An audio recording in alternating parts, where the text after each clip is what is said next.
So my question is being artistic necessary to become an architect? Do you have to have artistic talents to survive in this field? This is a question to both of you. Oh, okay. Justin, do you want to go first? Okay, I don't think so. I think there are a lot of types of architects out there, and I think architecture, sometimes it is public art form, but sometimes, you get away with it without needing to be artistic. But, sometimes it's just being architecture that is sensible, architecture that, understands the what's needed for a person to live. And I think the artistic side is I think it's a cultural input. It's you input in your,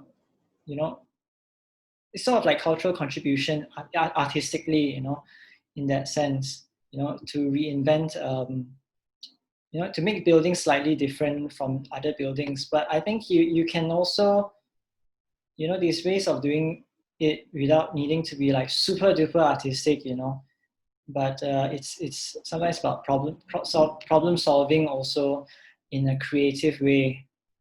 For me, like, you know why? Because I grew up in a family of architects. My whole family is an architect. So for me, architecture is just I guess it's not a way of life, but it's just a knowledge that you can use to view your world, right? For me, like, everybody is creative enough, and architecture is just a way it's a method for you to express that creativeness. So for example, like, I have a lot of friends that took architecture, but in the end they didn't become an architect, which there's nothing wrong with it. Because I feel like architecture opens a lot of doors. It can go into photography, writing. So I don't think the creativity, you need to be, you need to be good in hand drawings, you need to be good in photography. You don't need that. I think it just comes naturally once you in that creative process. So yeah, I think it's just a very organic process, this architecture. Okay. So do you think artistic is a natural talent, or is it something that you can learn later on? I'm a proof that you can actually, it's not a natural talent. You can, it takes years, like even your hand drawing skills, it won't be as beautiful, in your first year of architecture. For me, it took 10 years or 7 years to just develop that skill.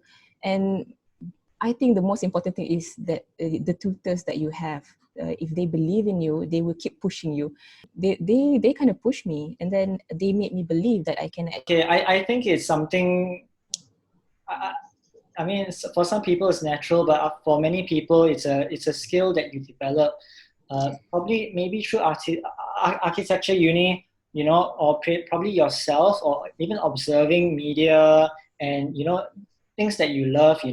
Probably you get your artistic skills from there. You get your artistic muscles from there.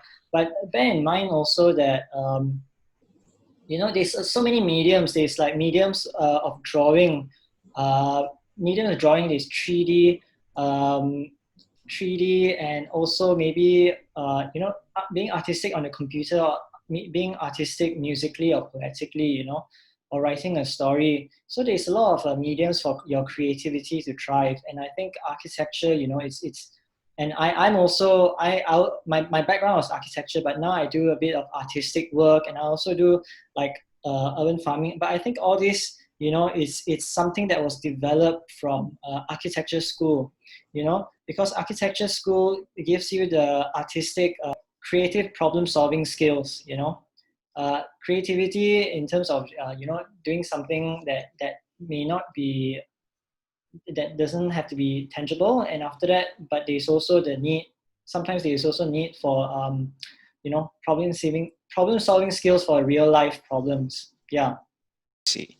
So when you're doing your projects or anything, you need inspiration, right?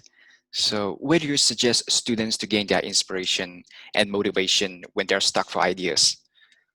I don't know, I'm like sort of like I get my inspiration from many directions, and after that it's a bit of like it's a bit like schizophrenia also, it's a bit crazy. So it's from cycling, it's from doing I think cycling, this cycling is cycle touring was an experience to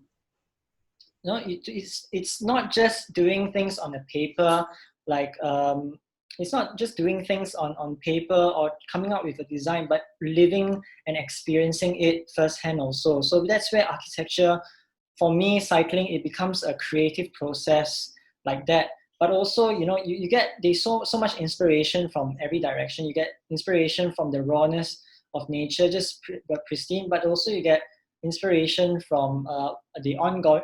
I think I like to get inspiration from world issues. I think I like to read up or watch a lot of world issues and find creative ways to solve them. Think of creative ways to solve them. You know, I think that's the role of the architect also. We are mediators.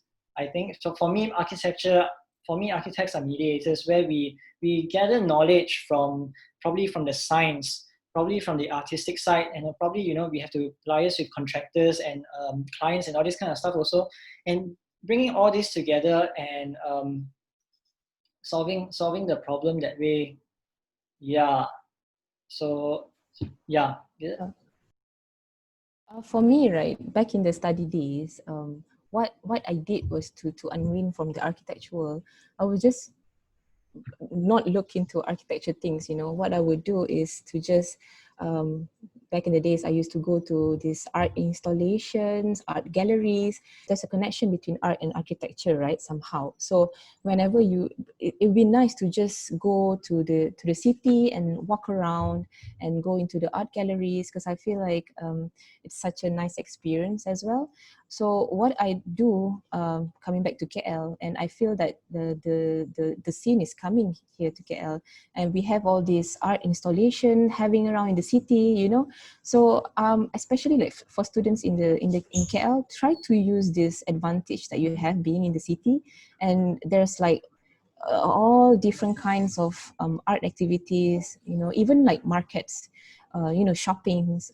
So all of these are just very creative activity that you can get into and unwind from, and then maybe get inspiration from it. Referring to like Aisha's project and her process also, like many students are like, oh, I can't get inspiration, I got no inspiration, I go out and I got no inspiration for my project, I see this but they don't get inspiration. But sometimes what you have to do is you have to sit down and also you start drawing. Sometimes you start drawing using your hand, and your hand sort of like informs. Inspiration comes as you draw, as something is created before your eyes. And yeah, I think that's very important, and that's how Aisha's process also was developed. She started from a very simple sketch, then after that it got very complex. So I think students can actually, to get original ideas also, it's sometimes from yourself. It's from your So you own. just have to just start sketching. Basically just keep drawing until your hand bleeds. Yeah. I see. There's no other way, really. Just keep drawing and keep. I mean, the butter paper is a wonderful thing. You just keep tracing and keep tracing, because every have a new information in form. So that's why I always like my students know me, like my process, my techniques, right? They were like, I would just like keep drawing until I say yes. So yeah, I'll just start somewhere. I think also be careful about the amount of inspiration you have, because Yes, online that's true. now, right? There's like media saturation, there's Pinterest, there's Google, so all of many these ideas, days. Yeah, so many inspiration. How do you? But I think architecture, when you do a project, it's about synthesizing your ideas. Synthesizing ideas into a very cohesive design that that's true. works. Yeah. I see. Okay, now let's move on to some more personalized questions. Miss Aisha, of all the artworks that you've shown just now, which one do you think is your favorite and why?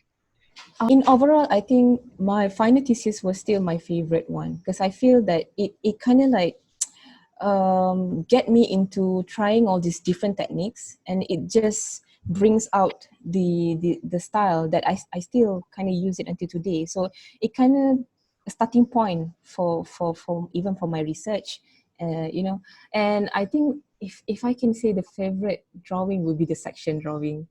It's a very long drawing. Okay, that was like a small drawing of it, but in reality it's actually a very long drawing. So I can say that it's that big. So can you imagine me with like a really long board drawings, thousands of time of that drawing, the same drawing, but I keep redraw and redraw until I get the final one.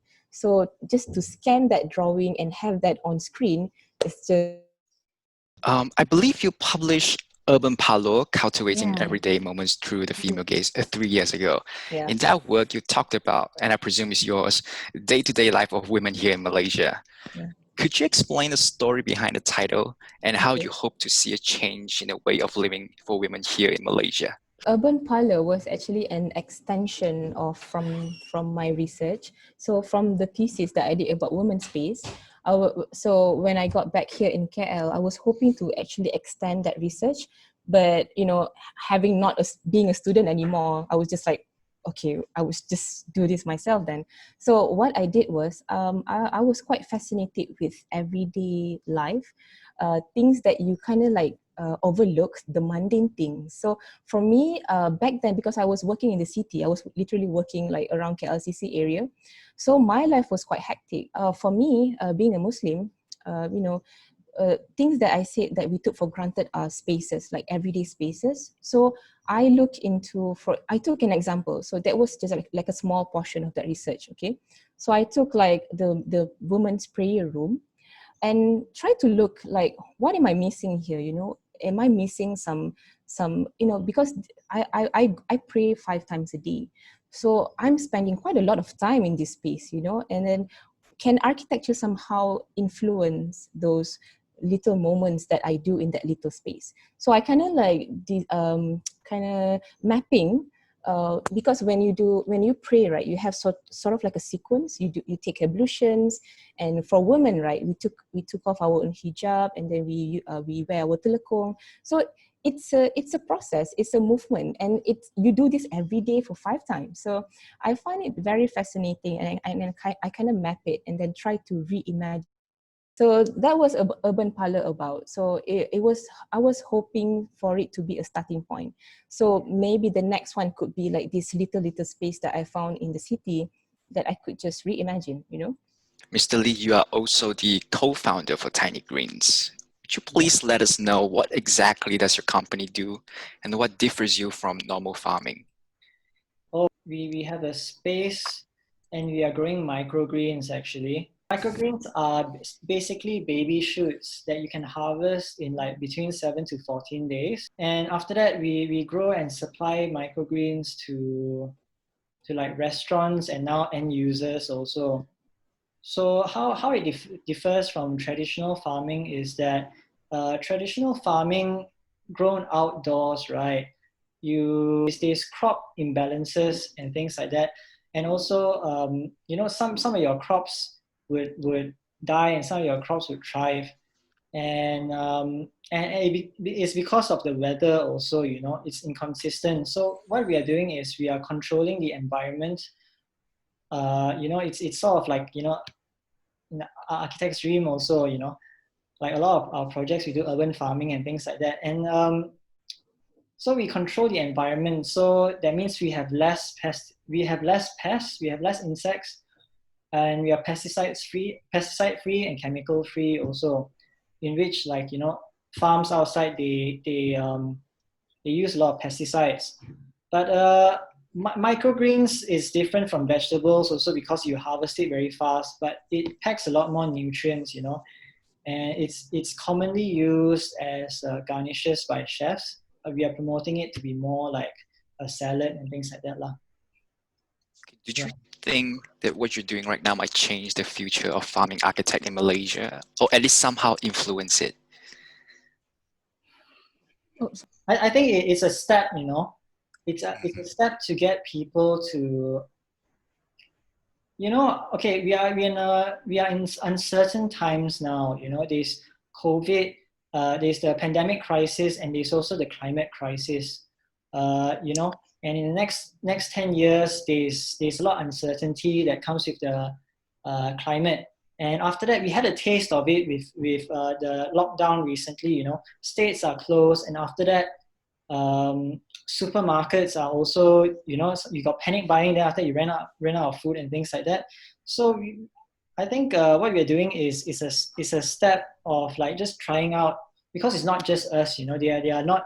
We are not the only urban farmers, but there are many urban farmers in KL also. But I think it's a step to introduce more urban farming in the city, to diversify the urban program in the city also.